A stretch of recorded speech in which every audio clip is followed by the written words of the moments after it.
ನಾನು ನನ್ನ ಮಿಸಸ್ ಇದೀವಿ ಚೆನ್ನೈ ಹೈಕೋರ್ಟ್ ಅಲ್ಲಿ. ಹ್ಮ್. ನಮ್ಮ ಯಜಮಾನ ಕಿಡ್ನಾಪ್ ಮಾಡಿರೋದು ರಾಜ್ಕುಮಾರ್ನ ಒಳ್ಳೇದದು. ಶಿ ಆರ್ಗ್ಯೂಸ್ ದಟ್ ಮೇಲೆ ಅವರೊಂದು 10-8 ಜನ ಬಂದಿರ್ತಾರೆ ಬಜೆಟ್ ಅಲ್ಲಿ ಪೊಲೀಸ್ ನನ್ಗೆ ಹೊಡೆಯಕ್ ಬರ್ತಾರೆ. ಟಚ್ಚೇ ಇಲ್ಲ ನಕೀರನ್ ಗೋಪಾಲ್ಗೂ ಮತ್ತೆ ವೀರಪ್ಪ. ನನ್ನಿಂದ ನೀನು ತುಂಬಾ ಸಂಪಾದನೆ ಮಾಡ್ಕೊಂಡಿದ್ಯಾ, ನನಗೇನು ಮಾಡಿಲ್ಲ ನೀನು ಅಂತ ಅವನು. ರಾಜೀವ್ ಗಾಂಧಿ ಕೇಸ್. ಇದಕ್ಕೆ ಚೀಫ್ ಯಾರು? Karthikeyan. CBI director Karthikeyan, SIT chief. Rajiv Gandhi ಊನರ್ ಹಾಕೋರು ಯಾರು? ಧನು. Belt bomb blast. ಊನರ್ ಹಾಕಕ್ ಹೋದಾಗ ಒಂದು ಫೋಟೋ ತೆಗೆದಿದ್ದಾರೆ. ಅದರಲ್ಲಿ ಬೊಟ್ಟಿಲ್ಲ ಹಣೆಗೆ.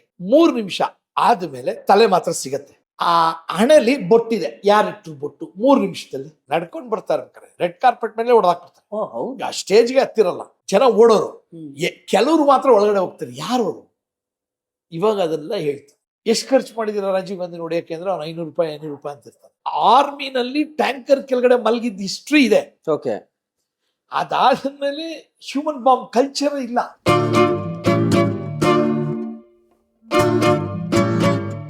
ಲಕ್ಷ್ಮಿ ಬಂದು ಅದೇ ನಾನು ಅವರು ಬಂದಾಗ ನಾನು ಕೇಸ್ ಹಾಕ್ತೀನಿ.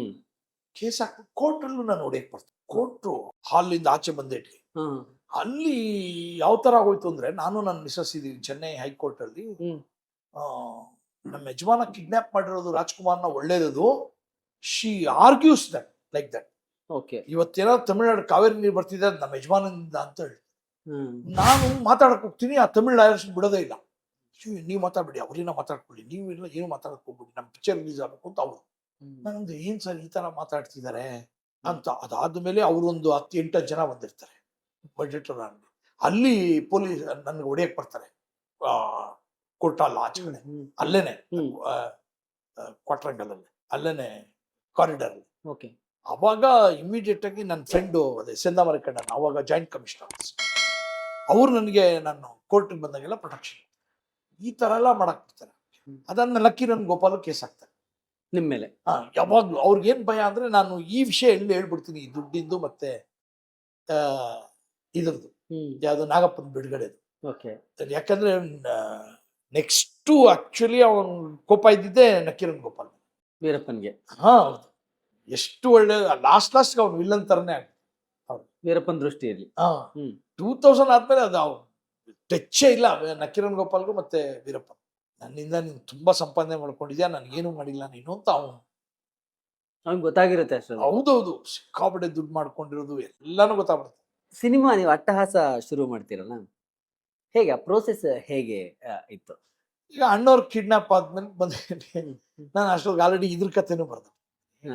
ಅಣ್ಣವ್ರದ್ದು ನಾನೇ ಪರ್ಸನಲ್ ಆಗಿ ಹೋಗಿರೋದ್ರಿಂದ ನಂಗೆ ಬೇರೆ ಏನ್ ಸೋರ್ಸ್ಗಳೇನ್ ಬೇಕಿಲ್ಲ. ನಾನೇ ಎಲ್ಲಾರನ್ನೂ ಭೇಟಿ ಮಾಡ್ತೀನಿ. ಎಲ್ಲ ಬಹುತೇಕ ಇದಕ್ಕೆ ನೀವು ಸಾಕ್ಷಿದಾರರೇ ಇದಿರಿ, ಎಲ್ಲದನ್ನು ಕಣ್ಣಾರೆ ನೋಡಿರೋದು. ಸಿಂಪಲ್ ಆಗಿ ಕೇಳ್ತೀನಿ, ಸಿಂಪಲ್ ಆಗು ಹೇಳ್ತೀನಿ. ರಾಜೀವ್ ಗಾಂಧಿ ಕೇಸ್. ಇದಕ್ಕೆ ಚೀಫ್ ಯಾರು? Karthikeyan, CBI director Karthikeyan, SIT chief. ಇವತ್ತು ನೀವು ಹೋಗಿ ಅವ್ರಿಗೆ ಫೋನ್ ಮಾಡಿ ಕೇಳಿ, ಸರ್ ಇದ್ರ ಬಗ್ಗೆ ತಿಳ್ಕೊಬೇಕು ಅಂತ. ಅವ್ರು ಹೇಳ್ತಾರೆ AMR ರಮೇಶ್ ಅಂತ ಒಬ್ರು ಇದಾರೆ, ಅವ್ರನ್ನ ಹೋಗಿ ಕೇಳಿ ಅಂತಾರೆ. ಯಾಕೆ ಅಂದ್ರೆ ನನಗ್ ಗೊತ್ತಿರೋ ಅಷ್ಟು ಮ್ಯಾಟ್ರ್ ಅವ್ರಿಗೂ ಗೊತ್ತಿಲ್ಲ. ರಾಜೀವ್ ಗಾಂಧಿ ಕೇಸ್ ಅವ್ರಿಗೆ ಒಂದ್ ಸೈಡ್ ಗೊತ್ತಿರುತ್ತೆ, ಹೊರ್ಗಡೆ ಏನ್ ನಡೀತು ಪೊಲೀಸ್ ಇನ್ವೆಸ್ಟಿಗೇಷನ್ ಖಂಡಿತವಾಗಿ ಅವ್ರು ಹೇಳ್ತಾರೆ, ಕರೆಕ್ಟ್ ಆಗಿ ಹೇಳ್ತಾರೆ. ಯಾಕಂದ್ರೆ ಅವರೇ ಬಾಸ್. ಒಳಗಡೆ ಏನ್ ನಡೆಯುತ್ತೆ ಅವ್ರಿಗೆ ಹೆಂಗ್ ಗೊತ್ತಾಗತ್ತೆ? ಅದನ್ನ ಯಾರು ಕಂಡು ಹಿಡಿತಾರೆ? ಸೊ ಅದರ ಇನ್ಸೈಡ್ ಸ್ಟೋರಿ ನೀವು ರಿಸರ್ಚ್ ಮಾಡಿದ್ರಿ, ಅದನ್ನೇ ಪೂರ್ತಿಯಾಗಿ ಹೇಳಿ. ಇನ್ಸೈಡ್ ಸ್ಟೋರಿ ಎರಡೂ ಕಡೆಯಿಂದ ನಿಮ್ಗೆ ಏನಾದ್ರು ಹೇಳ್ಬೇಕು ಅಂದ್ರೆ ನಾವೇ ಹೇಳ್ಬೇಕು, ಬೇರೆ ಯಾರಿಗೂ ಗೊತ್ತೇ ಇಲ್ಲ. ಆ ಸೈನೈಡ್ ಈಗ ಅದಾಗಿದ ತಕ್ಷಣನೇ ಪ್ರತಿಯೊಂದು ಇನ್ಸಿಡೆಂಟುನು ಈಗ ಸಿಂಪಲ್ ಅವ್ರನ್ನ ಕೇಳಿದ್ರು, CBI ಡೈರೆಕ್ಟರ್ ಕೇಳಿದ್ರು, ಅವರು ನನ್ನೇ ನೋಡಕ್ ಹೇಳ್ತಾರೆ.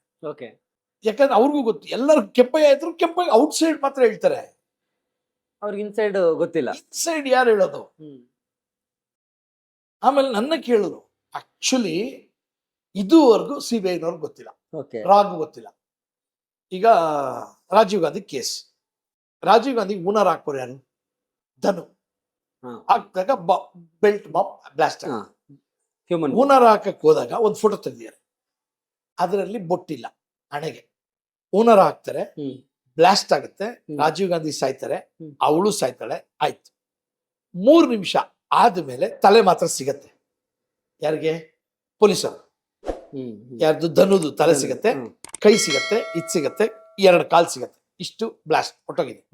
ಯಾಕಂದ್ರೆ ಬಾಂಬಲ್ಲೇ ಬಾಂಬಿಂದ ಕಟ್ಟಿ. ಆ ಹಣೆಯಲ್ಲಿ ಬೊಟ್ಟಿದೆ, ಯಾರಿಟ್ರು ಬೊಟ್ಟು 3 ನಿಮಿಷದಲ್ಲಿ. ಇದುವರೆಗೂ ಸಿವಿ ಗೊತ್ತಿಲ್ಲ. ಇದು ನನಗೆ ಗೊತ್ತು. ನಾನು ಅವ್ರಿಗೆ ಹೇಳಿದೆ ಯಾರಿಟ್ರು ಅಂತ. ಅದು ಕ್ಯೂರಿಯಸ್. ಅದು ಈಗ ಮತ್ತೆ ಸಿನಿಮಾ ಹೇಳೋದು ಈ ತರದ ವಿಷಯಗಳು. ನೆಕ್ಸ್ಟ್ ಸಿನಿಮಾ ಈಗ ರಾಜೀವ್ ಗಾಂಧಿ ಬದುಕಿದ್ರೆ ಇನ್ನೊಬ್ರು ಗನ್ ತಗೊಂಡು ಹೋಗ್ತಾರೆ ಸಾಯ್ಸ ಒಳಗಡೆಗೆ. ಅದ್ ಯಾರು ಹೋದವ್ರು ಒಳಗಡೆ? ಬ್ಲಾಸ್ಟ್ ಆದ್ಮೇಲೂ ಬದುಕಿದ್ರಿ. ಬ್ಲಾಸ್ಟ್ ಆದ್ಮೇಲೆ ಆಕ್ಚುಲಿ ನೋಡಿ, ಇದು ರಾಜೀವ್ ಗಾಂಧಿ ಒಳಗಡೆ ಹೋಗ್ತಿರ್ಬೇಕಾದ್ರೆ ಜನ ಬಂದು ಹತ್ರ ಬರ್ತಾ ಇರ್ತಾರೆ. ಒಂದ್ಸಲಿ ಬ್ಲಾಸ್ಟ್ ಆದ್ಮೇಲೆ ಜನ ಓಡ್ತಾರೆ, ಯಾರು ಹತ್ರ ಬರಲ್ಲ. ಬಾಂಬ್ ಅಂತ ಓಡೋಗ್ತಾರೆ. ಹೈಟ್ ಅಲ್ಲಿ ಇರ್ತಾರಲ್ವಾ? ಅಲ್ಲ, ಹೈಟ್ ಅಲ್ಲಿ ನೆಲದಲ್ಲಿ ನಡ್ಕೊಂಡ್ ಬರ್ತಾರೆ. ಪೋಡಿಯಂ ಅಲ್ವಾ, ಇದು ನಡ್ಕೊಂಡ್ ಬರ್ತಾರೆ. ರೆಡ್ ಕಾರ್ಪೆಟ್ ಮೇಲೆ ಓಡಾಕ್ಬಿಡ್ತಾರೆ. ಸ್ಟೇಜ್ಗೆ ಹತ್ತಿರಲ್ಲ, ಜನ ಎಲ್ಲ ಓಡೋಗ್ಬಿಡ್ತಾರೆ. ಏನ್ ಚೆನ್ನಪ್ಪಲಿ ಬಾಂಬ್ ದೊಡ್ಡ ಎಕ್ಸ್ಪ್ಲೋಷನ್.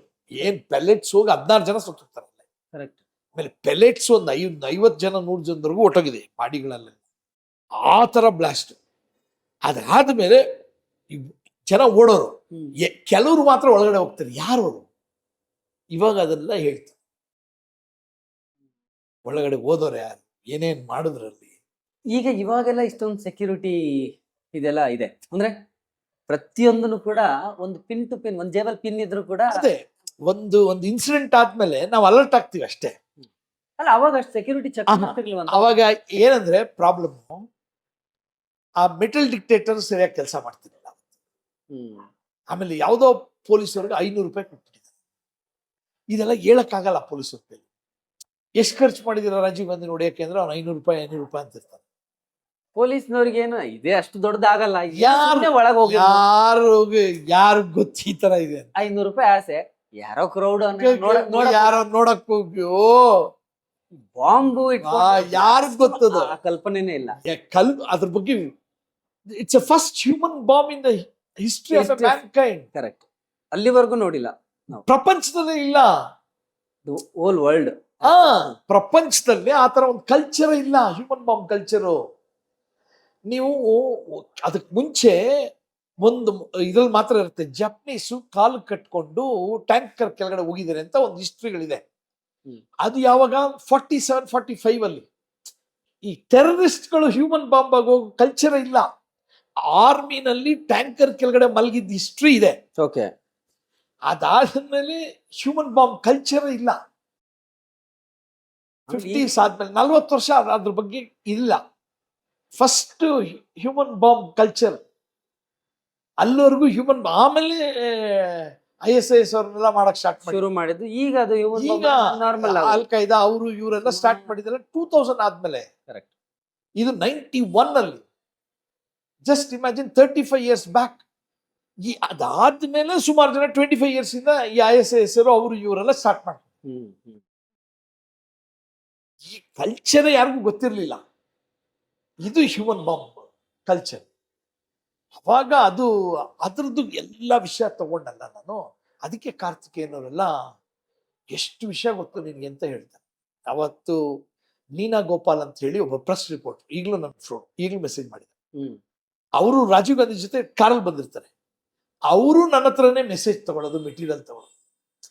ಅವತ್ತು ಕಾರಲ್ಲಿ ಅವ್ರು ಬಂದಿರ್ತಾರೆ. ನೀನಾ ಶಿವಾಜಿನ ಗಲ್ಫ್ ನ್ಯೂಸ್ ಅವಾಗ. ಆಮೇಲೆ ನಮ್ಮ ಬೆಂಗಳೂರಿನಲ್ಲಿ DNA ಪೇಪರ್ ಚೀಫ್ ಆಗ್ತಾರೆ. She is my very good friend Neena Gopal. ಅವ್ರಿಗೂ ಏನಾದ್ರು ಮೆಟೀರಿಯಲ್ ಬೇಕು, ಏನಾಗಬೇಕು ಅಂತ ನನ್ನೇ ಕಾಲ್ ಮಾಡೋದು. ಯಾಕಂದ್ರೆ ನಿಮ್ಮ ಹತ್ರ ಇರೋಷ್ಟು ಯಾರ ಹತ್ರನೂ ಇಲ್ಲ. ಅವತ್ತಿಂದ ಅವರು ಕಾರಲ್ಲಿ ಬರೋ ವಿಷಯ ಮಾತ್ರ ಹೇಳ್ಬೋದು, ಹೊರಗಡೆ ಹೆಂಗ್ ಹೇಳ್ತಾರೆ ಗೊತ್ತಿಲ್ಲ ಅವರಿಗೆ. ಚಾನ್ಸ್ ಇಲ್ಲಲ್ಲ. ಬೆಂಗಳೂರಲ್ಲಿ ನಿಮ್ಗೆ ಗೊತ್ತಿರೋರು ರಂಗನಾಥನ್ ಅವ್ರ ಮನೇಲಿ ಅವ್ರು ಬರ್ತಾರಲ್ವಾ? ಹೌದು. ಯಾಕಂದ್ರೆ ಅಣ್ಣನಲ್ಲಿ ರಂಗನಾಥ್ ನಾವೆಲ್ಲ ಕ್ಲೋಸ್ ಫ್ರೆಂಡ್ಸ್. ಓಕೆ. ಅವ್ರ ಮಿಸಸ್ ಕ್ರಿಶ್ಚಿಯನ್, ಅವರು ಕನ್ನಡ ಕ್ರಿಶ್ಚಿಯನ್ಸ್. ಅವರು ರಂಗನಾಥ್ ಬಂದು ತಮಿಳ್ ಮೊದಲೇ. ಅವ್ರಿಬ್ರು ಲವ್ ಮಾಡ್ತಾರೆ, ಮದುವೆ ಆಗ್ತಾರೆ. ನಾವು ಮೃದುಲನ್ ಅಣ್ಣ ಎಲ್ಲ, ಅಬ್ಬಿ ಎಲ್ಲ ನಾವು ಕ್ಲೋಸ್ ಫ್ರೆಂಡ್. ಅಬ್ಬಿ, ಅರುಣ, ಬಾಬು ನಾವೆಲ್ಲ ಕ್ಲೋಸ್ ಫ್ರೆಂಡ್ಸ್. ಅವರು ಚರ್ಚ್ ಫಾದರ್ಸ್, ಕನ್ನಡದವರು. ಅವ್ರ ಮನೆ ಮುಂದೆ ಕ್ರಿಕೆಟ್ ಆಡ್ತಾ ಇರ್ತೀವಿ. ಆಮೇಲೆ ಎವ್ರಿ ಕ್ರಿಸ್ಮಸ್ಗೆ ಕೇಕ್ ಕಟ್ ಮಾಡ್ಬಿಟ್ಟು ಬಿರಿಯಾನಿ ತಿಂತಾ ಇರ್ತೀವಿ ಅವ್ರ ಮನೇಲಿ. ತುಂಬಾ ಕ್ಲೋಸ್ ಆಗಿರ್ತೀವಿ ನಾವು. ನಾವೆಲ್ಲ ಒಂದೇ ಗ್ಯಾಂಗು. ಓಕೆ. ಅದರಿಂದನೇ ನನ್ಗೆ ಎಲ್ಲಾ ವಿಷಯಗಳು ಒಳಗಡೆದು ಸಿಕ್ತು. ಹೊರಗಡೆ ಸಿಕ್ತು. ಆಮೇಲೆ ನಮ್ಮ ನರಸಿಂಹಮೂರ್ತಿ ಅಂತ ಇನ್ಸ್ಪೆಕ್ಟರ್ ಅಂತ ಹೇಳಿದ್ನಲ್ಲ, ಬುಷ್ ನಾಗ ಅಂತ ಹೇಳಿ ನಮ್ಮ ದೇವಯ್ಯ ಪಾರ್ಕ್ ಸಾಗ್ಬೋಯಿಂದ ಜೊತೆ ಅವ್ರ ಸ್ವಂತ ಅಣ್ಣ ನರಸಿಂಹಮೂರ್ತಿ, ಓಕೆ ಅವರು ಇನ್ವೆಸ್ಟಿಗೇಷನ್ ಎಲ್ಲ ಹೇಳ್ತಾರೆ. ಆಮೇಲೆ ಮಾಲಿಂಗಂ ಅಂತ ನನ್ನ ಕ್ಲೋಸ್ ಫ್ರೆಂಡು, ಅವ್ರದ್ದೇ ಅಂಬಾಸಿಡರ್ ಕಾರ್ ಅವತ್ತು ಯೂಸ್ ಮಾಡಿದ್ದು, ಅವ್ರು ನನಗೆ ಅವ್ರ ಕಾರ್ ಹೆಂಗ್ ಕೊಟ್ರು, ಅವ್ರು ಹೆಂಗ್ ಹೋಯ್ತು, ಇದನ್ನೆಲ್ಲ ಪ್ರತಿಯೊಬ್ರು ನನ್ನ ಸುತ್ತಾನೆ ನಡೆದಂಗಿದೆ ಎಲ್ಲಾನು. ನನಗೆ ಕ್ಯೂರಿಯಾಸಿಟಿ ಸ್ಟಾರ್ಟ್ ಆಗಿದ್ದು 90th ಡೇ ಬೆಂಗಳೂರಲ್ಲಿ ತಗಲ್ಕೊಂಡ್ರು ಅಂದಾಗ, ಯಾರ ಹತ್ರ ಇದ್ರಪ್ಪ ಇವ್ರು ಬೆಂಗಳೂರಿಗೆ ಹೋಗಿದ್ರು ಅಂದಾಗ ಆಮೇಲೆ ಗೊತ್ತಾಗಿದ್ದು ರಂಗನಾಥ್ ಮನೆ ಇದ್ದು ಅಂತ. ಅಯ್ಯಯ್ಯೋ, ಇಷ್ಟು ವರ್ಷ ನಾನು ಅವ್ರ ಜೊತೆಲೇ ಇದ್ದೀನಲ್ಲ ಅಂತ. ಅದಾದ್ಮೇಲೆ ನನಗೆ ಅವಾಗ ಫಸ್ಟ್ ಫೋನ್ ಮಾಡಿದ್ದು, ಇವರೆಲ್ಲ ಫೋನ್ ಮಾಡಿದಾಗ ಅವ್ರ ಮದುವೆ ಕ್ಯಾಸೆಟ್ ಎಲ್ಲ ತೊಗೊಂಡೊಟ್ಟೋಗಿದ್ದಾರೆ CBI-ನವರು. ಒಂದು CBI SIT ಅವರು ಮೃದುಲಾ ರಂಗನಾಥ್ ಮದುವೆ ಆಯ್ತಲ್ಲ, ಆ ವಿಡಿಯೋ ಕ್ಯಾಸೆಟ್ ಎಲ್ಲ ತೊಗೊಂಡೋಗ್ತಾರೆ. ತಗೊಂಡೋಗಿ ಎಲ್ಲಾನು ರಿಸರ್ಚ್ ಮಾಡ್ತಾರೆ. ಅದರಲ್ಲಿ ಆ ಮದುವೆಯಲ್ಲಿ ನಾನು ಫುಲ್ ಡ್ಯಾನ್ಸ್ ಮಾಡಿದ್ವಿ. ನಮ್ಮ ಹತ್ರಕ್ಕೂ ಬರ್ತಾರೆ ಅನ್ಕೊಂಡಿದ್ವಿ ನಾವು, ಯಾರು ಬರಲಿ. ಡೈಲಿ ಮಾಧ್ಯಮ ಒಂದು ಒಳ್ಳೆ ಪ್ಲ್ಯಾಟ್ಫಾರ್ಮ್ ಅಂತ ಹೇಳೋಕ್ಕೆ ಇಷ್ಟಪಡ್ತೀನಿ. ದಯವಿಟ್ಟು ಎಲ್ಲರೂ ನೋಡಿ, ಸಬ್ಸ್ಕ್ರೈಬರ್ಸ್ ಆಗಿ. ಆಮೇಲೆ ಕನ್ನಡ ಚಾನಲ್ಗಳನ್ನ ಈ ಥರ ಯೂಟ್ಯೂಬ್ ಚಾನಲ್ಗಳನ್ನ ಎನ್ಕರೇಜ್ ಮಾಡಿ ಅಂತ ಹೇಳ್ಕೊಳಕ್ಕೆ ಆಸೆ ಪಡ್ತೀನಿ. ಡೈಲಿ ಮಾಧ್ಯಮ.